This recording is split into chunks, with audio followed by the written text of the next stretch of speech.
पूज्य आचार्य भवन श्री अभय शेखर सुईसोजी महाराज साहेब ने शासन प्रभावक कर्नाटक क्षेत्र प्रभावक परम पूज्य आचार्य भवन श्रीमद विजय श्री अजित शेखर सुईसोजी महाराज साहेब ने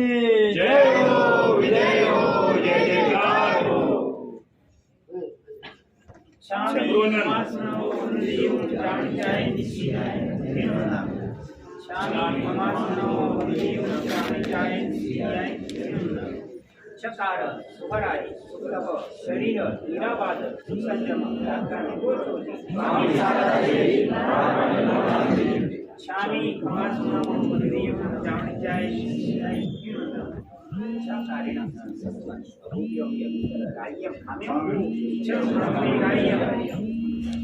पत्यम प्रपत्यम पत्ते पाने विने वयाचार तुमने अवतार निर्माण तथा विवाद गंजित मुझे विने परिणत तुमने वायरमान तुझे जानवान स्वामी कुमारस्वामी देव रामचाय सीआई स्वामी कुमारस्वामी देव रामचाय सीआई क्या करेगा स्वामी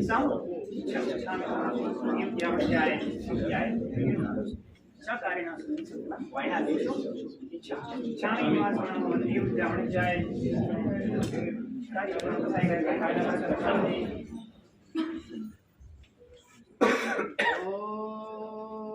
दानम नमो सिद्धानम नमो आयर्यानम नमो सायानम नमो सर्वसानम येषो पंचनमकारो सर्व पापनाशनो मंगलानं च सर्वे सिंहपरमो जय जगजीव जोनि ज्ञानो जगगुरु जगानंदो जगन्नाहो जगबंधो जय जगप्रियामो जय ईश्वरानं भवो नित्यारानम पश्चिमो जय जय गुरुलोगानो जय महपा महावीर नमो दुर्वार रागारी वैरी वार निवारिणे अर्हति योगिनाथाय महावीराय तायिने कल्याण पाद पारामं सुत गंगा हिमाचलं विश्वाम्भोजरविं देवं वन्दे श्रीज्ञातनन्दनम् ओंकारबिंद संयुक्तं नित्यं ध्यायन्ति योगिनः कामदं मोक्षदं चैव ओंकाराय नमो नमः अज्ञानोतिमिरन्धानां ज्ञानाञ्जनशलाकया नेत्रमुन्मीलितं येन तस्मै श्रीगुरवे नमः वचो यदीयं जगदृष्टिभूतं दया यदीयामृतवृष्टितुल्य तपसि दीक्षागुणशालिनं तं गुरुं हि वन्दे भुवनेकवान् वन्दे भुवनेकवान्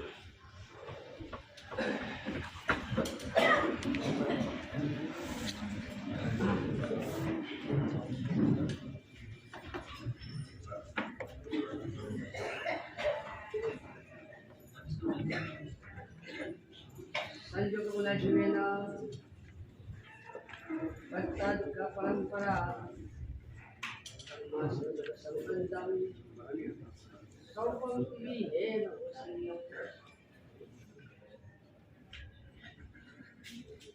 संसारा को सीखी सिखाता के आधार से रिलेशन मैनेजमेंट का दिशा में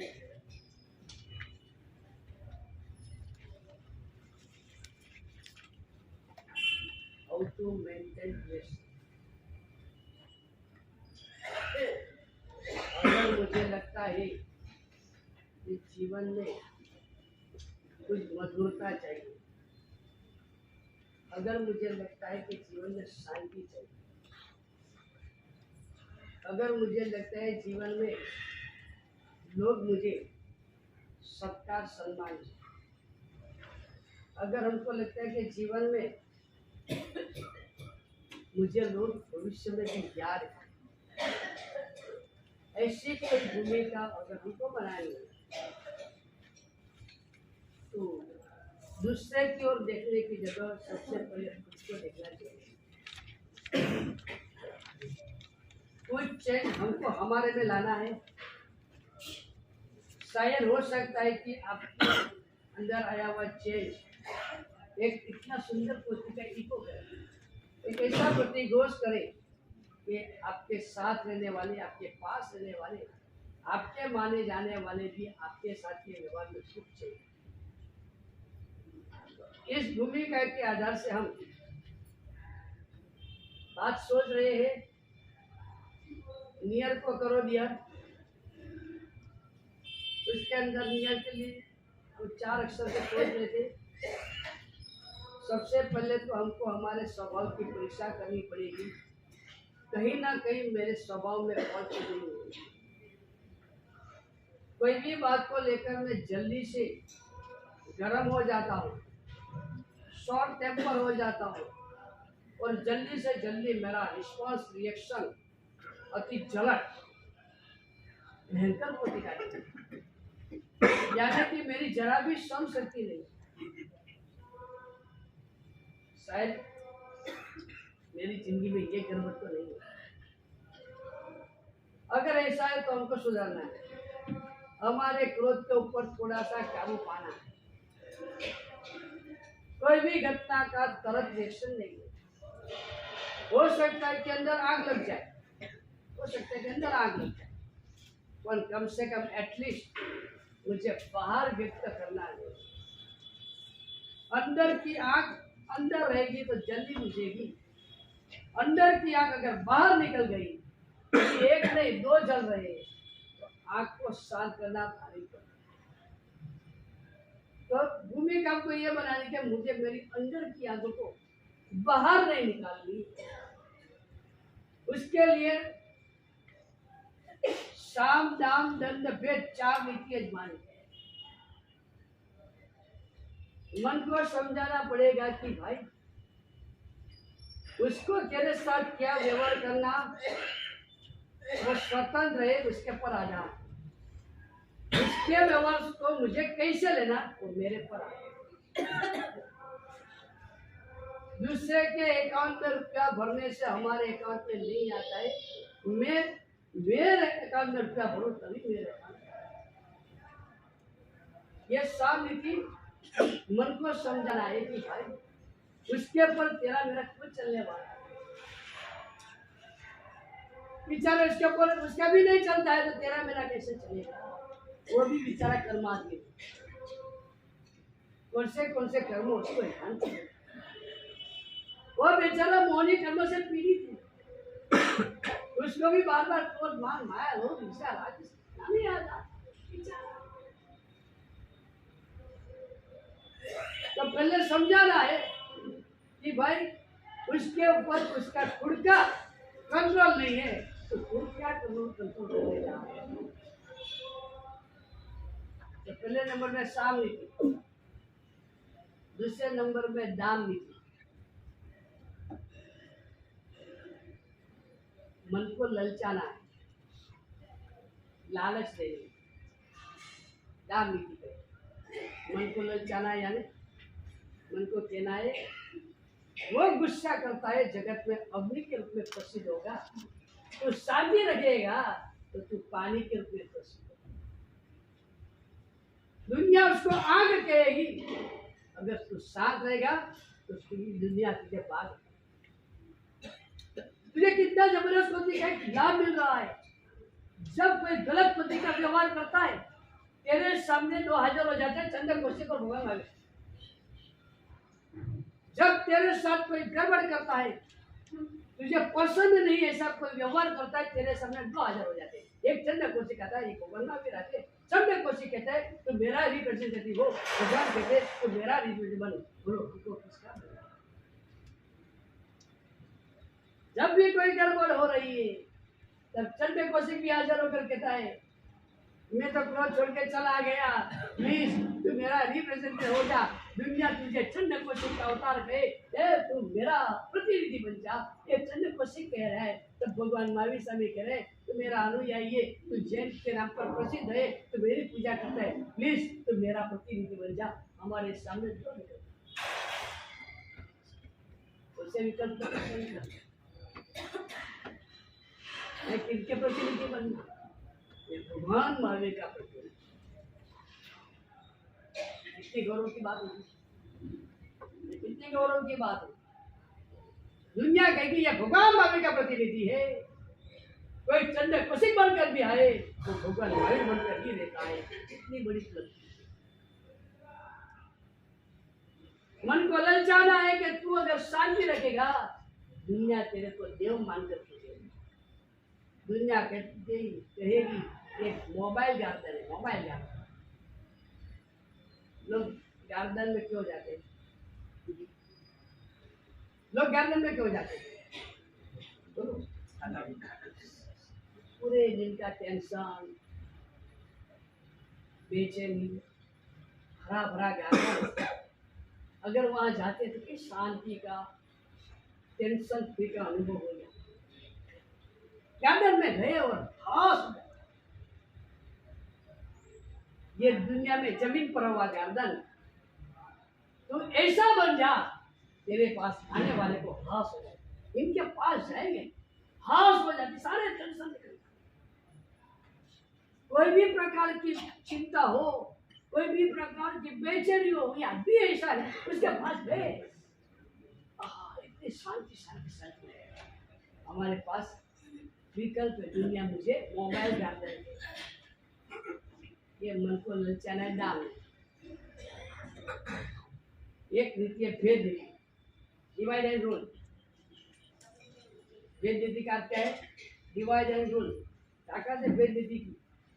एक किसान ने देखा अपने खेत में 3 व्यक्ति घुसे हुए और मुफ्त में गन्ने खा रहे। किसान ने घूम लगाई, तीनों बाहर आए। अभी किसान ने सोचा मेरे सामने एक 3 है, मैं अकेला फाइट कैसे दूंगा? पहुंचा था वो किसान, पहले को कहो अब तो ब्राह्मण भू देवता हो, आपको मेरा नमस्कार। दूसरा था वणिक, ओहो अब तो मेरा धान्य लेते हो और दुनिया को देते हो, आपको वणिक व्यापारी हो गए, आपको भी मेरा नमस्कार। तो ये दोनों समझ गए क्या हमको तो मारने वाला नहीं है, हमारा तो नमस्कार कर रहा है। दोनों शांत हो गए। तो तीसरा जो था, किसान ने उसको मार के पकड़ा। अभी दो साल से देखते रहे कि भाई इसको मारे तो हमको क्यों, हमारा तो नमस्कार हो रहा है।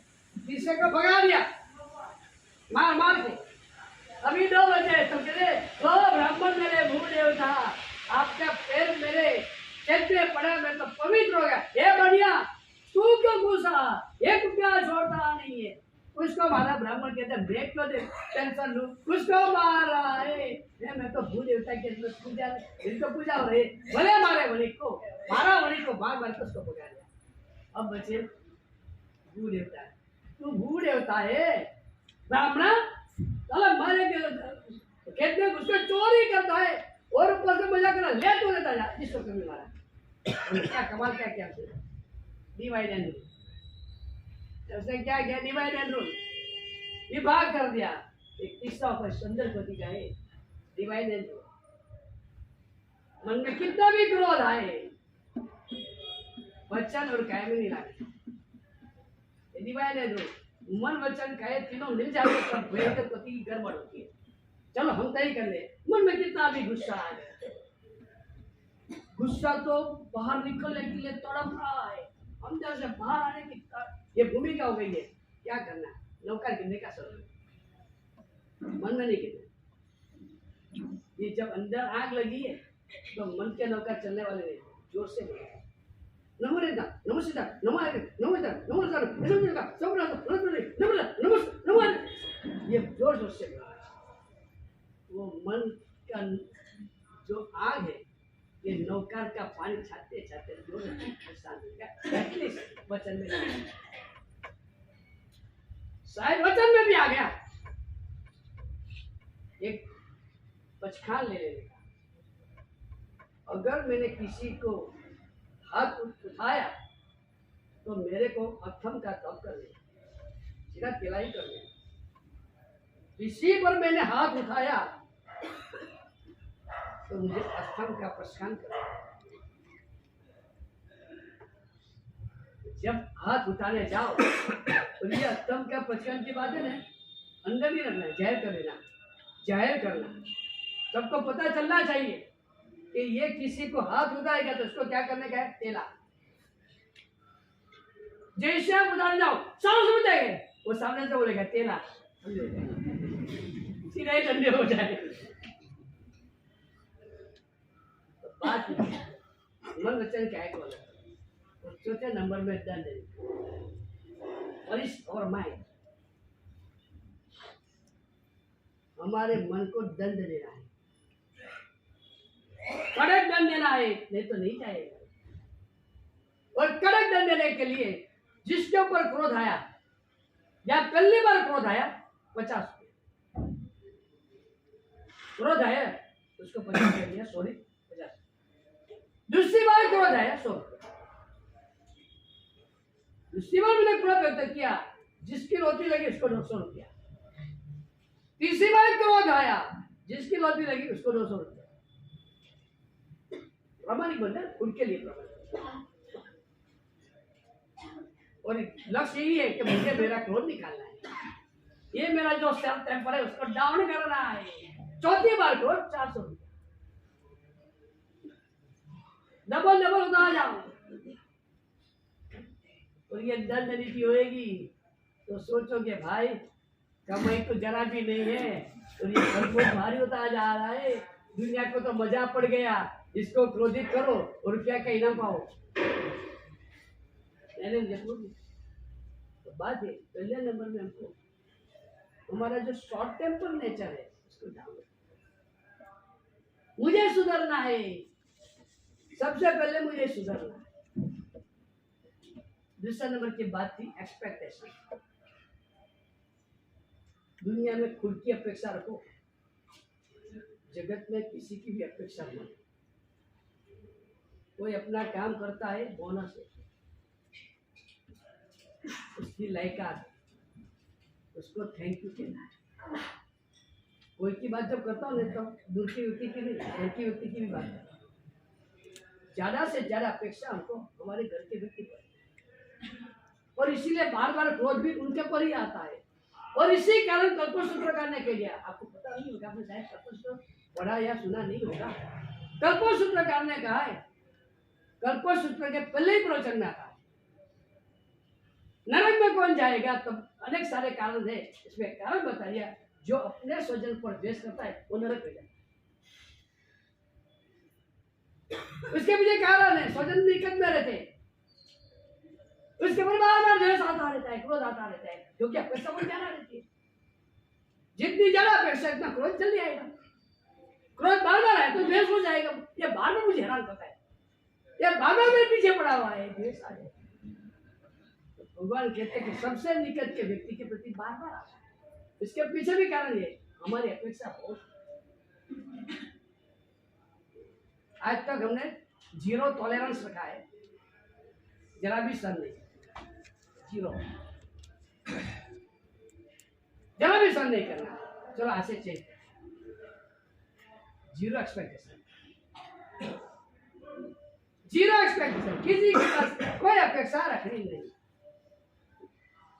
लड़के को बोल दिया बेटा पानी लाएगा, बोल दिया पिता के रूप में, लेकिन अंदर से तैयार है ना, वो ना बोलेगा, मुझे दिमाग को ठिकाने पर रखना है। हो सकता है कि आपका पुण्य चलता है, अजय नाम का मका उदय था तो लेकर भी आया, बेटा पानी लेकर आएगा, और वो पानी लेकर भी आया, आपका अजय नाम का मत चला, पुण्य चला। समझ लेना इतना पुण्य आपका क्या हुआ, चेक फट गया, इतना तो समझ लेना। आपने किसी को कोई आज्ञा किया, उसने वो आज्ञा मान लिया, आपको समझना है कि आपका चेक फट गया, इतना पुण्य आपका कम हो गया। लेकिन चल गया, वो लड़का लेकर आ गया, सच बोल, आपने कभी लड़का पानी लेकर आए तो थैंक यू कहा? बेटा तुम कितना अच्छा है, एक भी बार प्रशंसा किया? कुछ भी आपका काम किया, आपने कुछ कॉम्प्लीमेंट दिया कि नहीं दिया उसको? यार इसका थे मेरा लड़का, इसका थे वो मेरा कोई भी काम करे उसको कॉम्प्लीमेंट नहीं देना, उसकी प्रशंसा नहीं करना, उसका धन्यवाद नहीं करना, लेकिन वो अगर मेरा काम नहीं करे उसको धमकाना, मारना, ठोकना, गाली बोलना, ये मेरा राइट, बराबर है? हर एक पिता को ये राइट मिला हुआ है।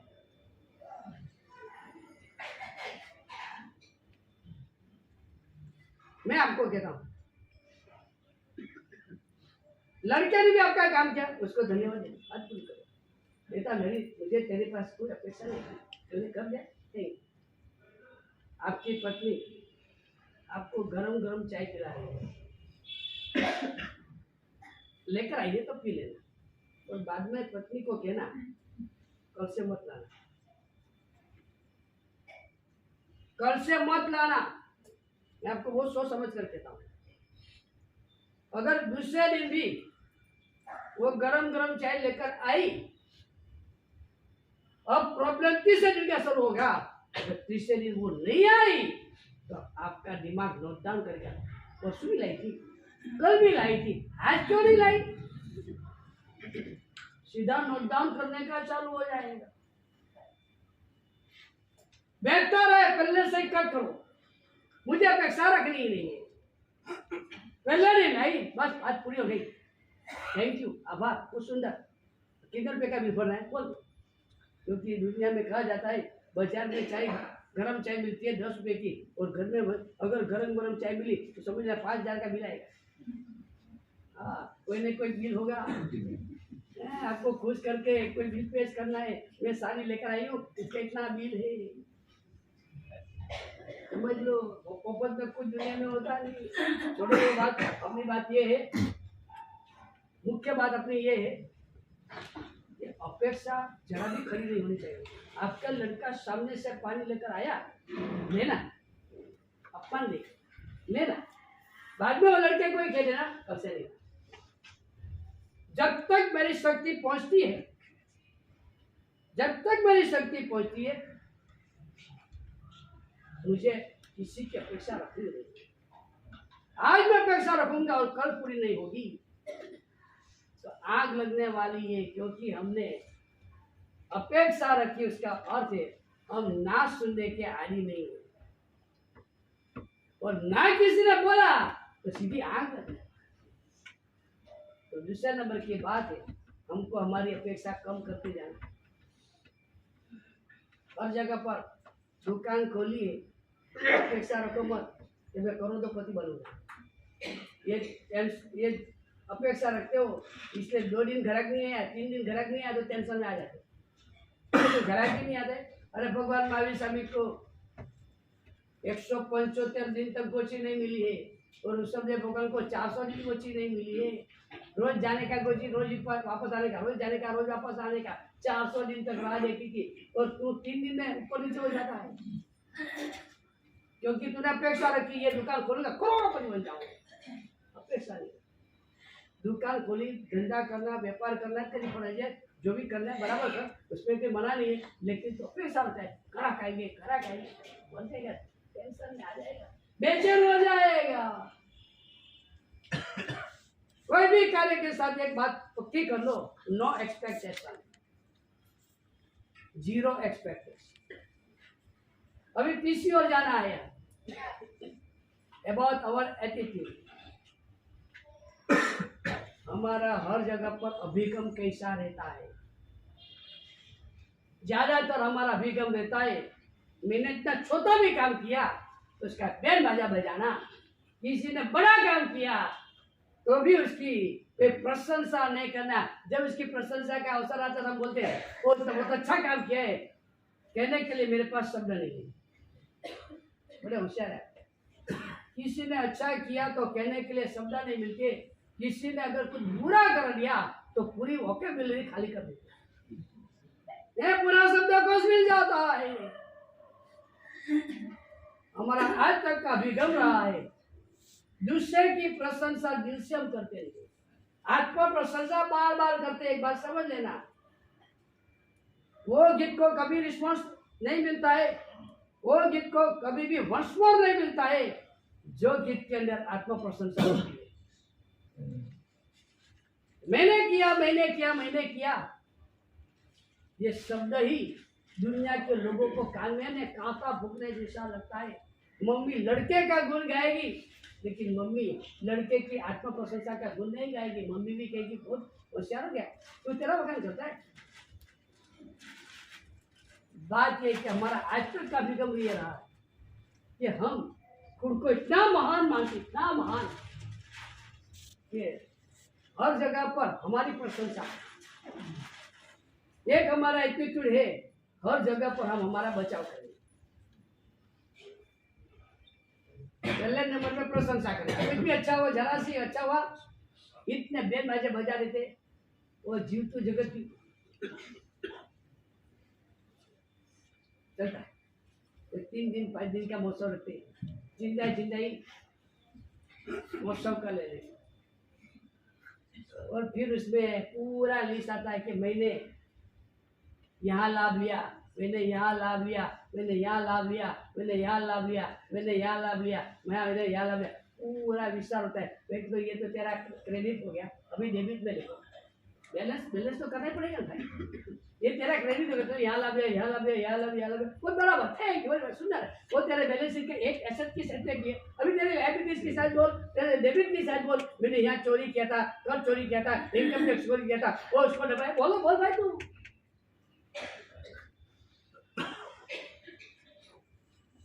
तेरी नहीं करना है, तेरी नहीं करना है। ये हमारा एक एटीट्यूड भूमिका है कि मैंने कितना बड़ा बड़ा किया, वो उसका पूरा लिस्ट देना, मैंने क्या गड़बड़ किया, वो तो केवल जाने ताकि किसी को पता नहीं। और जब दूसरे की बात आती है, हमारा एटीट्यूड पूरा चेंज। और इसी से बोला जाता है, चटनी अच्छी हुई तो चटनी का वखान, चटनी में गड़बड़ हुई तो घर वाले की धुन निकाली। क्या चटनी, आपको बहुत सुंदर चटनी बनी, वो क्या चटनी में नमक नहीं है, गड़बड़ हुई है, तो अभी क्या बोलना है, चटनी बेकार, बराबर, बस बात हो गई। अरे आपको इतने नहीं हुआ, चटनी बना नहीं आ रहा है, ये हमारी गड़बड़, ये हमारा एटीट्यूड की गड़बड़।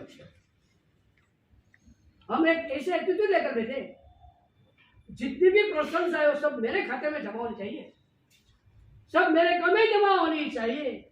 जितनी भी गड़बड़ है दूसरे के कम में जमा करें। ये आज तक का हमारा एटीट्यूड रहा है। और इसी कारण दुनिया में आप सुकृत करने के बावजूद लोकप्रिय नहीं होते। एक बात समझ लेना, बार बार हम हमारा गीत गाएंगे ना, लोगों को पसंद नहीं होगा। आपने किसी का काम किया, अच्छा क्या, लेकिन काम करने के बाद 5 बार 7 बार उसको सुनाते, मैंने तेरा काम किया था, मैंने वो किया था, मैंने वो किया था। एक युवक उसको एक उनके पड़ोसी ने, जब उसको टेंथ में अच्छा मार्क आया, हेल्प करना था क्योंकि वो लड़का होनहार था, लेकिन घर की परिस्थिति बात है। तो वो अंकल ने उसको कहा, तू क्यों डरता है, मैं तेरे को 300 रुपये देता हूँ, कॉलेज फी पर। उसने कॉलेज फी भर दिया। 1-2 महीने में उसके पापा ने कमाई करके उसको वापस दी, लेकिन अब भारी हो गया, वो अंकल भारी निकले। एक बार 300 रुपया दिया, फिर उसकी बार बार रिपीटेशन चालू। जब भी वो लड़का कोई अपने मित्रों के साथ खड़ा है, अगर वो वहां पहुंच गया तो कहता है, ये जो चिंतन है उसके ऊपर मुझे बहुत प्रेम है, मेरा एडॉप्ट सन जैसा है, मैं चाहता हूँ वो खूब आगे बढ़े, खूब आगे बढ़े। उसको जब भी प्रॉब्लम आता है मेरे पास आता है। एक बार मैंने उसके कॉलेज की फी भी भर दिया, अभी उनके मित्रों के सामने ये बात। एक बार भरा था, रुपया रिटर्न मिल गया है, शादी हुई, अंकल का भी आमंत्रण था, आए, वो पति पत्नी पैर पड़ने गए, उसने उठा कर गया, उसकी पत्नी को कहा, ये चित्र पर मुझे बहुत प्रेम है, उसको जब भी प्रॉब्लम आ जाए मैं खड़ा हूँ। एक बार उसको फी भरने का पैसा ना मैंने दिया था, ये मेरा कारण आगे बढ़ा है। उसकी पत्नी का काम। जब भी अवसर मौका आता है वो अपना बिल भेजता ही रहता है। ये बिल है एक प्रकार का, समझ लो। सच बोल कहो ना तो रुपये का बिल बहुत सस्ता पड़ता है। रुपये का बिल बहुत सस्ता पड़ता है। ये तो बार बार 10 साल का उसका लड़का खेलते खेलते वो अंकल के घर पे गया। अंकल ने कहा तेरा पप्पा है वो मेरे घर नहीं बने हुए। तो वो लड़के को वो युवक को गुस्सा गया। लड़के को कहा तू वो अंकल के घर पे गया ना तेरी टांग को डाल। ये सुन के मेरे कान पर ये हमारा एक ही कुल है।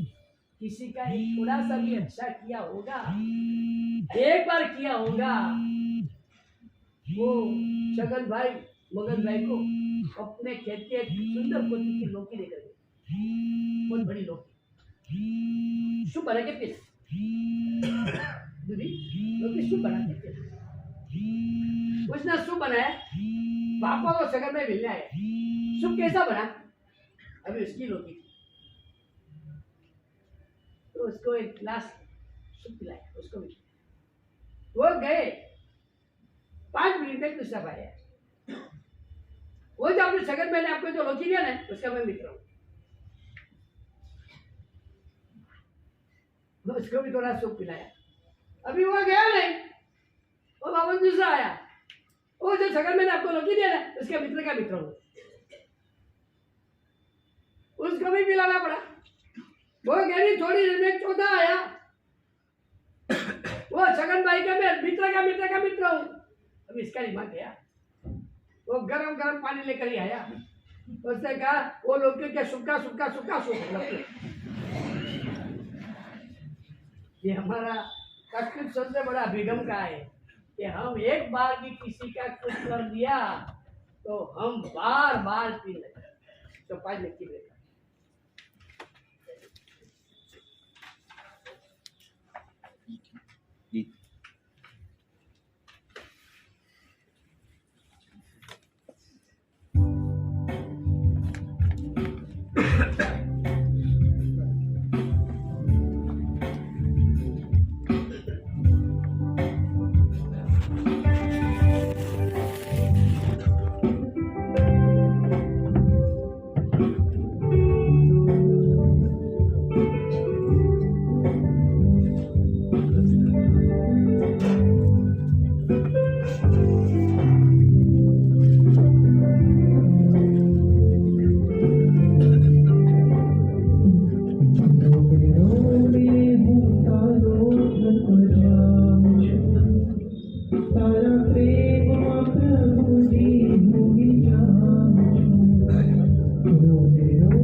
अभी तक हमने क्या सुना गुरु भगवत के मुखारविंद से, एक बात देखेंगे सर। पहले हमारे भाइयों के लिए प्रश्न है, आज तक जीरो क्या था, आज से जीरो क्या करना है? जिनको भी जवाब मालूम हो वो एक बार हाथ पीछे खड़े करें। चलिए पीछे वाले। Zero tolerance, zero expectation. ठीक। पहले जीरो टॉलरेंस था, जरा भी सहन नहीं करना। अभी क्या रखना है? अपेक्षा।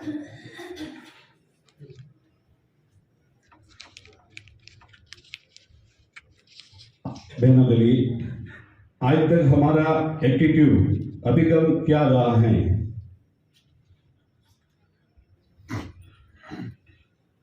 बहनों के लिए प्रश्न, आज तक हमारा एटीट्यूड अभिगम क्या रहा है?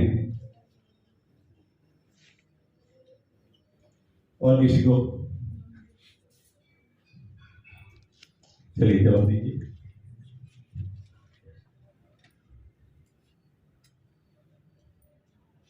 दूसरों की प्रशंसा हम दिल से नहीं करते हैं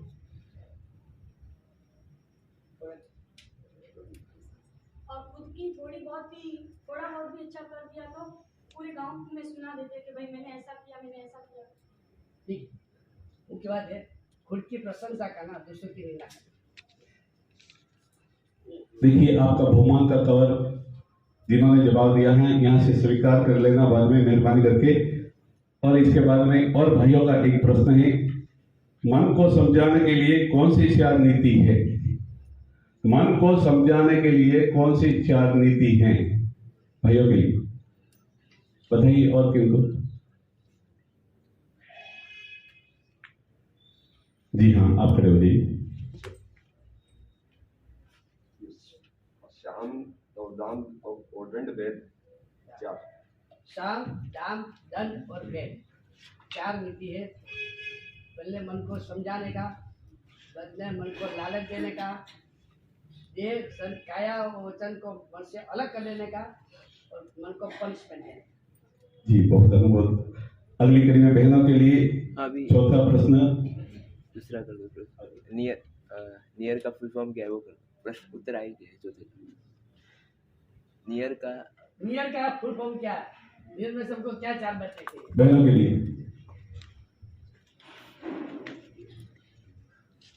नहीं, तो जवाब नहीं दे सकते कभी, उनके लिए प्रश्न पूछना है।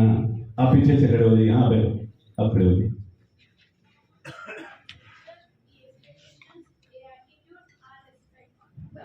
बहुत धन्यवाद। खूब बहुत आप अपना बहुमान बाद में यहाँ से हमारे पास में स्वीकार कर लेना बाद में। लीजिए गुरु भगवत की वाणी की ओर आगे बढ़ते हैं।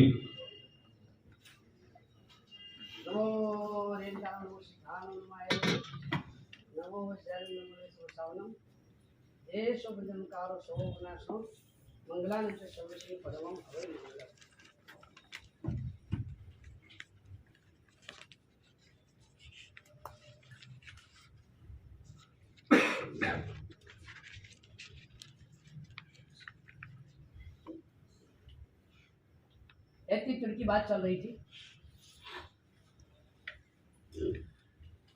अपनी प्रशंसा में हम इतना उत्साह रखते हैं कि दूसरों की प्रशंसा करने के अवसर पर हमको थकान महसूस होता है। अपनी प्रशंसा के लिए हमारे पास इतनी बड़ी शब्दावली है कि दूसरी की प्रशंसा करने तो शब्द नहीं मिलते। एक हमारी खामी ये है कि खुद की खूब प्रशंसा। भगवान ने कहा है कि जो आत्मा प्रशंसा करता है वो निज गोत्र कर्म बांधता है। जिस विषय में खुद की प्रशंसा करता है भविष्य में वो विषय में वो नेगेटिव हो जाएगा। मैं बहुत बुद्धिमान हूँ, इस विषय में मैंने प्रशंसा मेरी किया, भविष्य में मुझे दुनिया बेवकूफ कहेगी, पागल कहेगी, मन दखल वाले कहेगी। इस भूमिका में प्राप्त मैं मेरी आत्मा प्रशंसा करता, मैं कोई भी काम हाथ में लेता हूँ हो जाता है, हो ही जाएगा, चिंता मत करो, मैंने हाथ में लिया नहीं। आज मैं मेरी ये प्रशंसा कर रहा हूँ, विवेक सावधान रहना, कल तू मेहनत करके थक जाएगा, सर फोड़ डालेगा, तेरा एक भी काम नहीं, मर जाएगा लेकिन तुझे सफलता नहीं मिलेगी। तो भगवान तो कहते हैं कि तू आत्म प्रशंसा करेगा, जिस विषय में तू आज तेरे को हीरो मानता है, भविष्य में तो जीरो भी नहीं रहेगा, नेगेटिव बात। आत्म प्रशंसा से बचना है। दुनिया में सबसे प्रिय चीज अगर कोई है तो उसका नाम है निंदा। किसी की निंदा करनी हो या किसी की निंदा सुननी है तो बहुत मजा आ जाता है, वक्त उतारने में आनंद आता है। चार आदमी इकट्ठे हुए नहीं और निंदा चालू हो जाए, किसी की हल्का है, किसी की बुरा है। टैटू बनाते, टैटू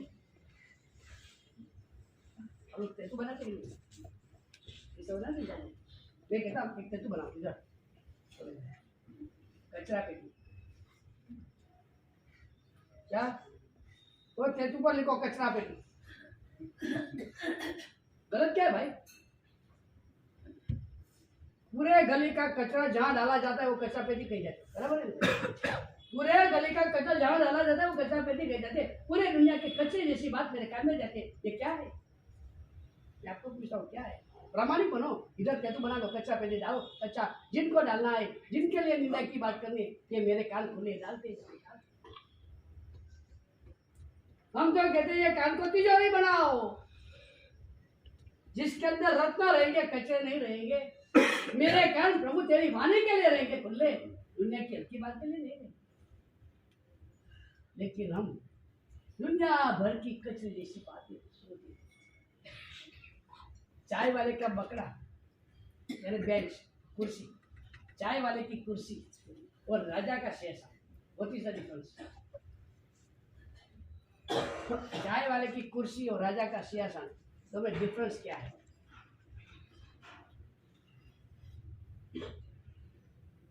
दोनों का चार पाया होता है, डिफरेंस क्या है? तो बोलो, राजा के सिंहासन पर राजा के सिवा किसी और को बैठने का अधिकार नहीं है। और चाय वाले की जो कुर्सी है उसमें तो आप जैसे सज्जन भी बैठे, आप चाय पी के उठे तो कोई दारू पीने वाला भी बैठेगा, हो सकता है कोई मांसाहारी भी बैठेगा, कोई ये भी बैठेगा। जिसके ऊपर सबको बैठने का चांस मिलता है, अवसर मिलता है, वो चाय वाले की कुर्सी होती है। यहाँ आपको टैटू करना है चाय वाले की कुर्सी, मेरी जीप चाय वाले की कुर्सी है। यहाँ परमात्मा भक्ति के शब्द भी बैठेंगे, भक्ता मर प्रद मोली मणि प्रवाहना, ये भी ये जीप पर बैठेंगे, ये भी मेरी जीप पर बैठने वाला है। कोई स्तुति के शब्द भी ये जीप पर बैठते हैं, वो पूरा नहीं हुआ। किसी के निंदा के शब्द भी यही जीप पर बैठते हैं। तो फिर इसको क्या कहना चाहिए? सिंहासन। यहाँ जहां मेरे भगवान की बातें बैठेगी, परमात्मा की बातें या परमात्मा ने कही बातें, उसके सिंहासन विषय में मुझे कोई रसी न इंटरेस्ट। और सिंहासन दुनिया भर के कचरे जैसी बात जिब्बे से निकलती जाती है, गार्बेज इन गार्बेज आउट चलता ही रहता है। फिर लिखना पड़ेगा, क्या लिखना है? टैटू बनाना, हाँ खास क्या लिखना? चाय वाले की, ये हमारे अभिक्रम को चेंज कर। हर जगह पर हम हमारी प्रशंसा करते, हर जगह पर हम दूसरे की निंदा करते। ये अभिक्रम आने के लिए उसके पहले का अभिक्रम है, हर जगह पर मैंने क्या क्या हमारी नजर में आता है, उसने कौन सी गलती किया, उससे भी ज्यादा जल्दी से नजर में आ जाते हैं। उसने क्या गड़बड़ किया, उसने क्या गड़बड़, हम पहले वो देखते हैं, किसी की कोई गड़बड़ हमको पहले नजर में आ जाती है। एक्चुअली देखा जाए तो समाधान करना चाहिए, गड़बड़ उसकी नहीं थी। ये हमारे दिमाग की होशियारी होनी चाहिए कि कैसे भी करके उसको निर्दोष साबित करो। हम वी आर इंटेलिजेंट पर्सन, हम बुद्धिमान आदमी तो हम बुद्धि चलाना चाहिए, कैसे करके भी इस आदमी को मुझे निर्दोष सिद्ध करना है। आपको एक दृष्टांत दे दूं, आप घर में आपके नौकर कैसे कब टुकड़ा, नौकर कैसे कब गिरा टुकड़ा हो गया, वो नौकर को निर्दोषित करना है। बोलो कैसे करना है?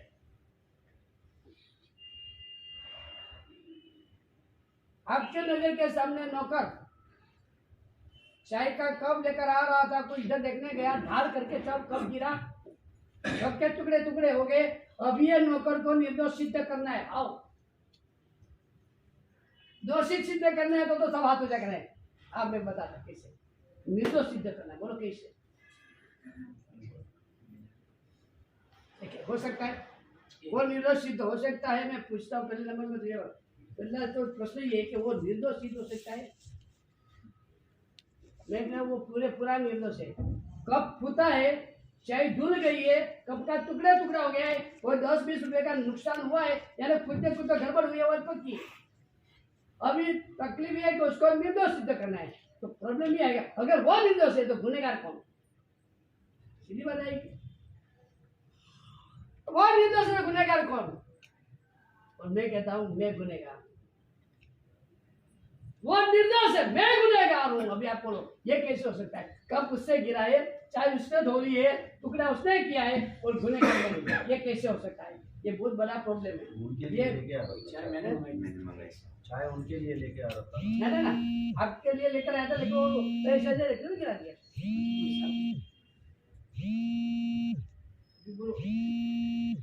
आपकी दृष्टि में एक्चुअली उसने गड़बड़ी की है। सीधे सीधी चाय लानी थी, चाय लाते रहते इधर उधर देखने गया, कब गिर गया, चाय धुल गई, टुकड़ा हो गया। अभी ये एक पूरा ये घटना प्रसंग हुआ है, हमको इसमें पूरा विपरीत जाना है। वो निर्दोष है, मैं गुनहगार। वो कैसे सिद्ध होगा? अगर हम इंटेलिजेंट, जो वो गुनहगार है और मैं निर्दोष हूं, उसमें कोई बुद्धि चलाने की बात नहीं है। उसमें कोई बुद्धि चलाने की बात नहीं है। बुद्धि चलानी है, वो निर्दोष है, मैं गुनहगार। बोलो कैसे? बोलो जब कभी ये सोचा है आपने? मेरे लिए लाया था, चाहे मेरे लिए लाया था। बोले आपके लिए लाया था, नौकर तो आपके लिए लाएगा, सीधी बात है। नौकर को वेतन देते उसको कभी चाय लेकर लेकर आया, उसमें कोई बड़ी बात नहीं है। और आगे सोचो कुछ। मैं आपको बताऊं कैसे आप बोलेगा, या ना उनको हमारी बुद्धि चलानी है। अगर हमको बुद्धि चलानी है, मैं कहता हूँ ये बुद्धि चलाओ तो मजा आएगा। अभी इसको निर्दोष सिद्ध करना, मैं गुनहगार हूं।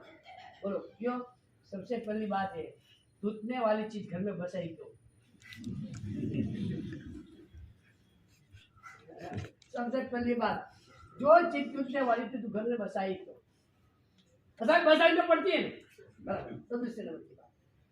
जब बसे तो तुझे पता नहीं था ये चीज टूटने वाली है, पता नहीं हो तेरे को। जब तूने कांच के बर्तन बसाए तो तुझे पता नहीं था कि ये टूटने वाला है, पता नहीं था। बोलो ये कांच का गिलास आपने दुकान में से लिया, उसके बाद में कब वो टूट सकता है? आप जरा सोचो, कब टूट सकता है? कभी तो ऐसा भी होता है, वो कांच का कप आप देख रहे थे, कैसा आपके हाथ से टूट गया। अभी आपने खरीदा नहीं था और आपके हाथ से टूट गया वो कप, तो आपको उसका रुपया देना पड़ता है कि नहीं देना पड़ता? यानी अभी तो लिया नहीं है और टूट गया, तो आपको उसका रुपया देना पड़ता है। आपको तो है ना आभार मानना चाहिए नौकर का कि ये कप तो दुकान में तभी टूटने वाला था। इतना घर में आया, इतना दिन चला, इतने दिन तूने कप को अच्छी तरह से रखा, चाय पिलाया, मेरा तो हिसाब पूरा वसूल हो गया। अब जो टूटा है तो तेरे को और धन्यवाद देता हूँ। कब टूटा टुकड़ा हुआ, मैं तेरे को तिलक करता हूँ, 11 रुपये का चांदा करता हूँ। क्यों बोलो? महाराज साहब ने व्याख्यान में कहा था, ये जिंदगी का कोई भरोसा नहीं है। ये काया काश का कुंभा नाहक तू देख के फूलता पलक में टूट जाएगा पता जू ढाल से गिरता। सीधी बात है। महाराज साहब ने व्याख्यान में बहुत कहा था ये जिंदगी का कोई भरोसा नहीं, कब कैसे किस तरह से फूट जाता है पता नहीं चलता है। ये अभी तक मेरे दिमाग में लेता गया, ये तूने जब कांच का गिलास गिराया टुकड़ा हुआ तब मुझे लगा बस जिंदगी ऐसी है। ये तूने मुझे कितना सुंदर बात दिया, तू मेरा गुरु है, ले 11 रुपये का चांदा। बोलो हो सकता है? नहीं। नहीं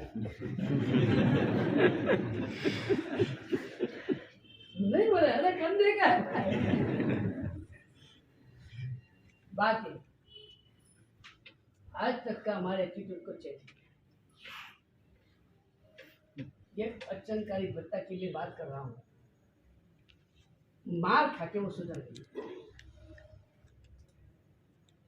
इतना भयंकर गति का कष्ट संख्या वापस जब आई, पूरे घर ने देखा उसका स्वभाव ही चेंज हो गया। कहां तक चेंज हो गया?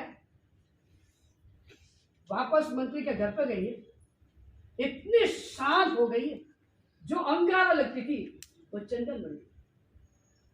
कोई बात को लेकर उसको गुस्सा ही नहीं आ रहा है। वो साधु घर पर पधारे। बहुत बड़ी स्टोरी है, लंबी वार्ता प्रवाह में ये स्टोरी ली हुई है। एक साधु भगवान को आग लग गई, पूरा शरीर जल गया, और वैद्य ने कहा था कि लक्ष्य पाक तेल इसके ऊपर लगाने से जल्दी से राहत आ जाए। लक्ष्य पाक तेल यानी 1 लाख बार जो उबाला जाता है, लाख सोनामर का खर्चा होता है, ऐसे प्रकार का तेल को लक्ष्यपाक तेल कहा जाता है। अभी ये तेल मिलेगा कहां से? वही नहीं बताया। अचनकारी भत्ता के पास जाओ, उनके पास ऐसे तेलों का कोई 5, 10, 15 बोतल। 2 साधु अचनकारी भत्ता के घर पर आए, खड़ी हो गई, पधारो पधारो पधारो, खूब सुनना मुझे लाभ दिया है। तो साधु ने कहा, हमको सुनने को मिला कि आपके पास लक्ष्यपात तेल है, हमको हमारे एक साधु जल्दी उसके लिए चाहिए। अरे मुझे लाभ मिला। ये दासी जरा एक बोतल लेकर। वो दासी बोतल लेकर आई। अभी तो अचनकारी भत्ता के हाथ में रखती है, और दासी के हाथ से धार करके गिरी, टुकड़े टुकड़े। बोतल नहीं तो दी, 1 लाख सोनामर का तेल। साधु भगवान डर गए कि अभी ये दासी की धूल क्या लेगी, शैतान ठाड़ ठाड़ करके सुना लेगी। अचनकारी भत्ता बिल्कुल ठंडी है, दासी को चिंता नहीं था, हो सकता है क्या दूसरी बोतल लेकर, इतने साल से दूसरी बोतल लेकर आ, और दूसरी बोतल लेकर जैसे लेने जाते हैं, ठाड़ करके वो भी गिरी, दासी के हाथ से ही गिरी वापस। एक बार की भूल हो सकती है, दूसरी बार उसी प्रकार की भूल को भूल मानेंगे या गुना अपराध मानेंगे? एक ही प्रकार की भूल एक बार होते तो चलो मान लेते भूल हो गई, बन गई। सेम प्रकार की दूसरी बार उसी प्रकार की भूल हुई, तो अब वो भूल है कि अपराध है? दूसरी बार ये गड़बड़ किया तो हम उसी दिन नहीं, 15 दिन पहले गड़बड़ हुए तो भी याद रखते हैं। आप 15 दिन पहले हुई हो तो भी याद रखते हैं। और नौकर ने आज गिलास तोड़ा, 15 दिन हो गया, पहले एक बार तोड़ा था, बीच में 15 दिन अच्छी तरह से गया, आज दूसरी बार उसके हाथ से गिलास तोड़ा, तो हम क्या बोलते हैं? ये तो दूसरी बार तोड़ा, जो पहले भी तोड़ा था। हम तो 15 दिन की भी बात याद रखते हैं। यह तो दूसरी बार ऐसा हुआ। साधु भगवान को लगा अभी तो धूल निकलेगी। अचनकारी भत्ता ने कहा दासी को, चिंता नहीं कर मेरी बहन, हमारी कसौटी हो रही, इतना सुंदर लाभ मिलने वाला है, तो देव भाग्य हमारी परीक्षा करे, जरा संभाल। तीसरा बोतल लेकर, वो तीसरा बोतल लेकर आई, अचनकारी भत्ता को देने जाती है, और दासी के हाथ फाड़ करके दी। चलो पहली भूल, दूसरी गलती मान लेते, तो तीसरा तो भी क्या मानना पड़ेगा? अपराध मानना ही पड़ेगा। ये अभी तो सच बोला, ऐसा होता है। तीसरी बार ऐसा हुआ तो अभी आप क्या करेंगे? साहब कितना तक है, कब तक ठंडा रहना, कब तक ठंडा रखना? फिर तो गर्म होगा ही नहीं तो वो गलती करता ही रहेगा। मुनि भगवान तो देखा, तीसरी बार दासी के हाथ से टूटा, अचनकारी भत्ता के चेहरे पर जलन पड़ गई। कोई नहीं, दासी गलती तेरी नहीं, गलती मेरी है। देखो अब इसमें बोलो, गलती अचनकारी भत्ता की क्या गलती? क्या गलती है? ये देखने की भूमिका मैं कहता हूँ, बुद्धि ये लड़ाना है, तेरी गलती नहीं, गलती मेरी। जब साधु भगवान को होना है ना तो खून लेकर आना चाहिए। मैंने तेरे को क्यों कहा? ये मेरी गलती है, उसका दंड मिला है, जा चिंता नहीं कर, ले जा। वो लेकर आई, अच्छी तरह से आया, और वो आया भी सही, कोई गड़बड़ नहीं हुई। दासी क्या सकती 3 बार हुई, अपने हाथ से भी बार गड़बड़ नहीं हुई। अभी क्या करना है, क्या बोलो? देखा कैसे काम होता है?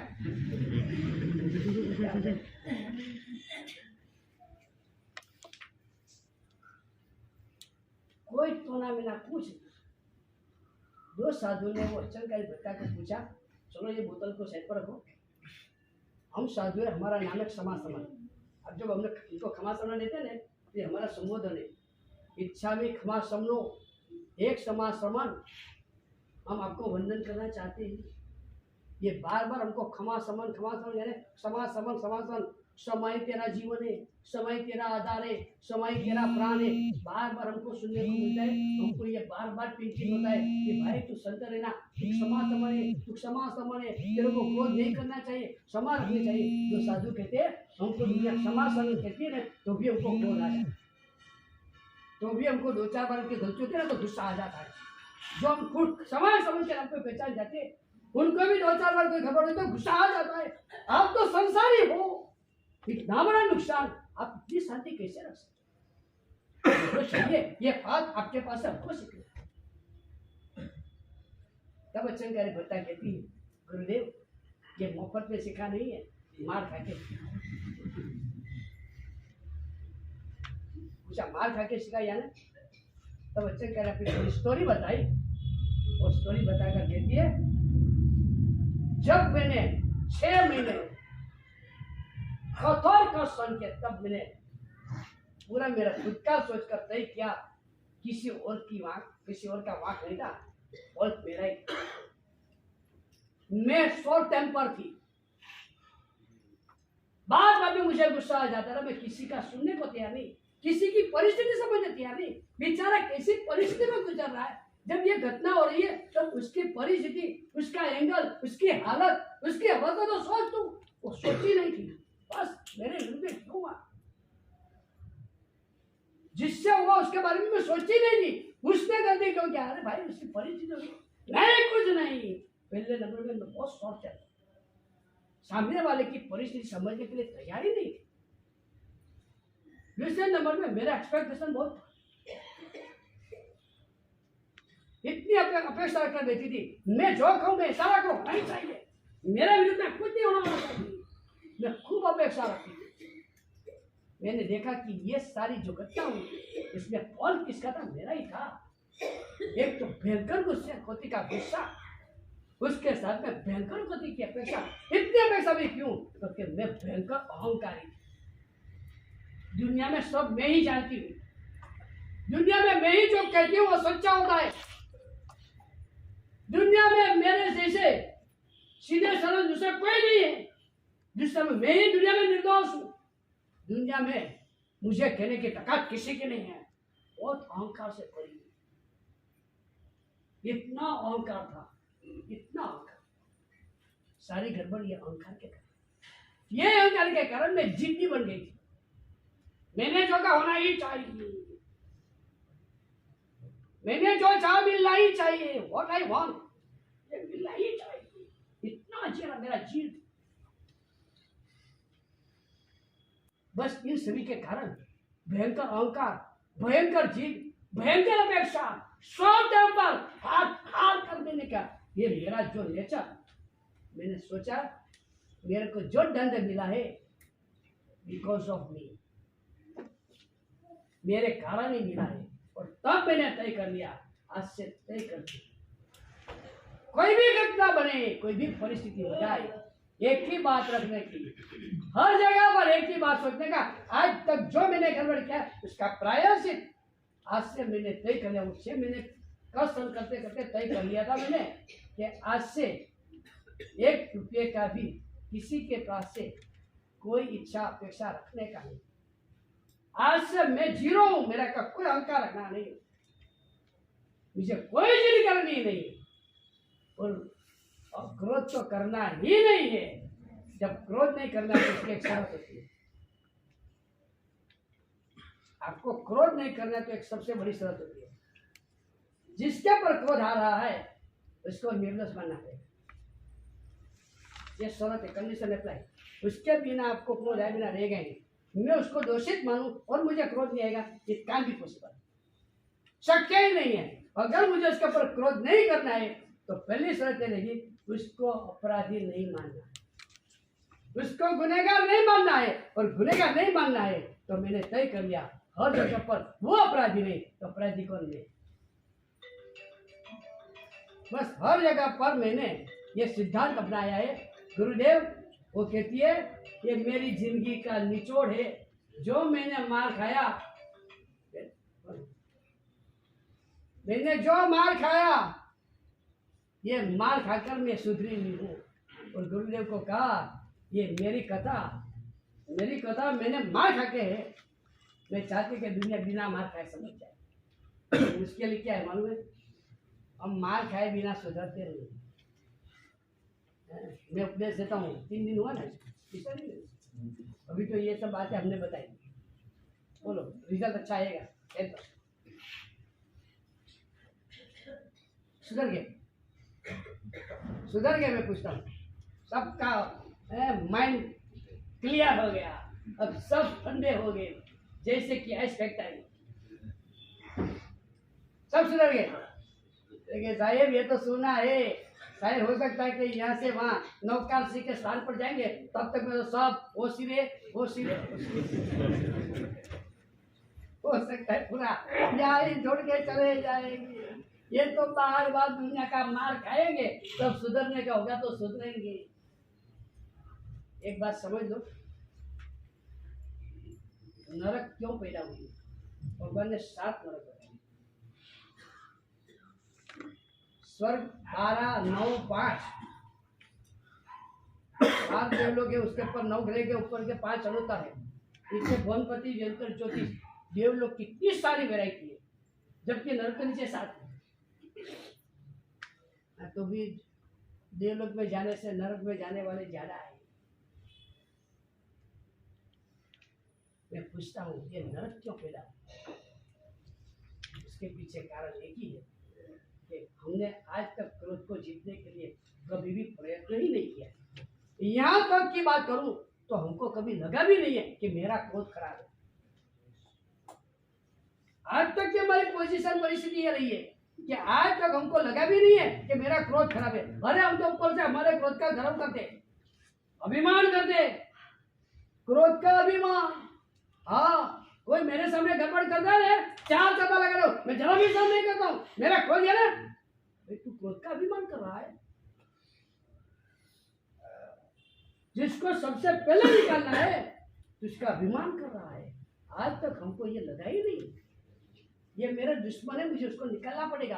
अगर दुनिया में प्रेम चाहिए, शांति चाहिए, लोग मुझे पूजे, ऐसी भूमिका चाहिए, तो सबसे पहले मुझे मेरे क्रोध के ऊपर काबू पाना चाहिए, मेरी अपेक्षा भंग करनी चाहिए, मेरे एटीट्यूड को चेंज करना पड़ेगा। अब वो तो करते ही नहीं है। तो बात ये कि हम जहां जाके एटीट्यूड लेकर बैठे, खुद की प्रशंसा करने का अवसर छोड़ना नहीं, किसी बार बार निंदा करना, अपनी गलती को परिस्थिति वश हुआ और दूसरे की गलती को अपराध मान लेना। मेरे हाथ से कब गिरेगा कि मेरा वाक्य क्या होगा मालूम है? कब गिरा, क्या बोलेंगे? कब गिरा। नौकर के हाथ से कब गिरेगा तो हम नहीं बोलेंगे कब गिरेगा, कब गिरा, हम ये नहीं बोलते। मेरे हाथ से कब गिरा तो मैं क्या बोलूंगा, क्या हुआ तो कब गिरा। नौकर के हाथ से कब गिरा तो हम बोलेंगे क्या हुआ, कब गिरा। बराबर है, बराबर ही है। लेवल तो लेवल एक देखा जाए। मेरा से कब गिरा तो कब गिरा, नौकर के हाथ से कब गिरा, तूने कब गिरा, क्यों कब तोड़ा। हमारी भाषा चेंज हो जाती है, हमारी भाषा चेंज हो जाती है। इतना तय करो, मैं नौकर के लिए जो बोलता हूँ वो मेरे लिए बोलूं, या तो फिर वो मेरे लिए जो मानता हूँ वो मैं नौकर के लिए, दो में से एक तो करो, दो में से करो। या नौकर के लिए मैं जो मानता हूँ वो मेरे लिए मानूं, या तो मैं मेरे लिए जो मानता हूँ वो लोग करती है। सीधी बात है। इतना एटीट्यूड चेंज करना है बस, इतना ही चेंज करो। आप कार लेकर जा रहे थे,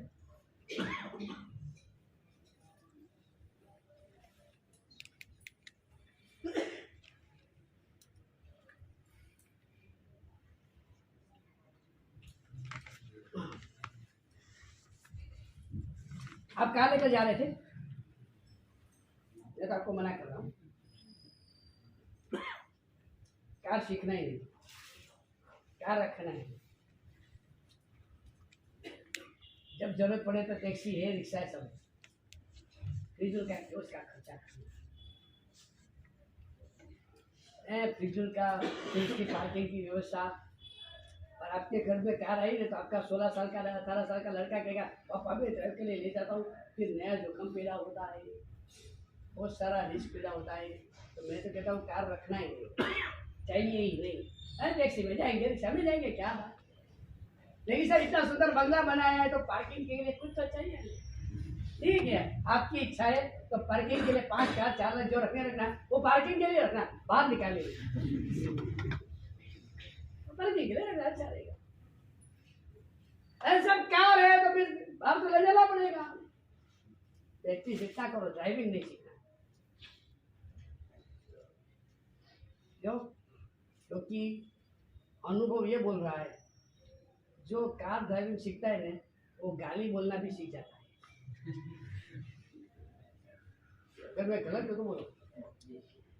जो कार या बाइक किसी भी प्रकार का ड्राइविंग सीखता है वो मुंह में से गाली बोलना भी सीख जाता है।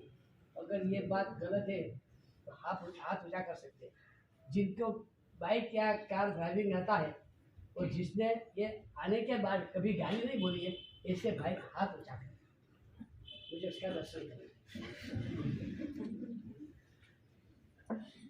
एक दिन हाथ ऊंचा करो यार, मुझे आने लगा है। एक भाई है वो कभी गाली नहीं देते, तो हम आनंद होता है कि एक तो है भाई, बाकी का सबका छोड़ो, एक छोड़ो।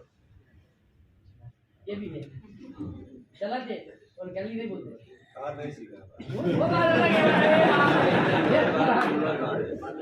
इसकी बात की है, ड्राइविंग सीखा है, बाइक चलाते ड्राइविंग करते और गाली नहीं बोलते, उनकी बात कर रहा हूँ। बहुत मुश्किल है। बाइक लेकर निकले और बीच में से कोई गया, मुंह में से क्या निकलेगा? भाग्यशाली, बहुत धन्यवाद। क्या निकलेगा भाई? आप कार लेकर निकले, चलो छोड़ो बात, आप कार लेकर निकले, एक जगह पर थोड़ा पानी भरा हुआ,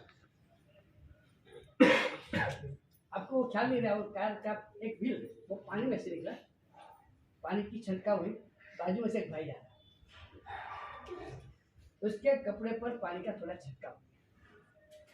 अब यूं आपके पास झगड़ा करने आ रहा, आपके कभी जरा सा पानी में से गया उसके कपड़े में, अभी वो आपके साथ गुस्सा करके झगड़ा करने आ रहा है, आप अपने बचाव में क्या बोलोगे?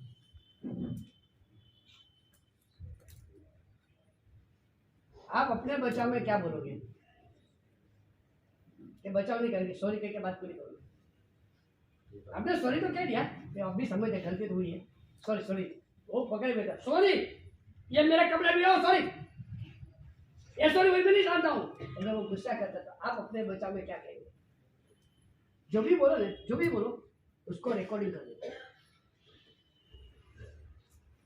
इसको रिकॉर्ड कर लेना। आप अपने बचाव में जो भी बोलो वो रिकॉर्ड कर लेना, क्योंकि कल ऐसा भी हो सकता है कि आप चल रहे थे, किसी के कार के छींटे आपके कपड़े पर उड़ा और वो अपना बचाव कर रहा है और आप गुस्से हो रहे हैं, तब वो रिकॉर्डिंग आपको सुनने का है। आपकी कार जा रही थी, छींटे उड़े, किसी का कपड़ा बगड़ा, वो आपके पर गुस्सा करता है, सॉरी करने के बाद भी समझता नहीं और गुस्सा करता रहता है। आप आपके बचाव में जो बोलो रिकॉर्डिंग करो, जब आपकी ये परिस्थिति है और वो अपना बचाव करे तब ये रिकॉर्डिंग आपको सुन लेना है कि भाई ऐसी परिस्थिति में मैं भी मेरा बचाव करता हूँ, तो मैं उसके ऊपर गुस्सा क्यों लेकिन हमारा एटीट्यूड अलग है। उसकी बात है तो मेरा एटीट्यूड अलग है, मेरी बात है मेरा एटीट्यूड अलग है।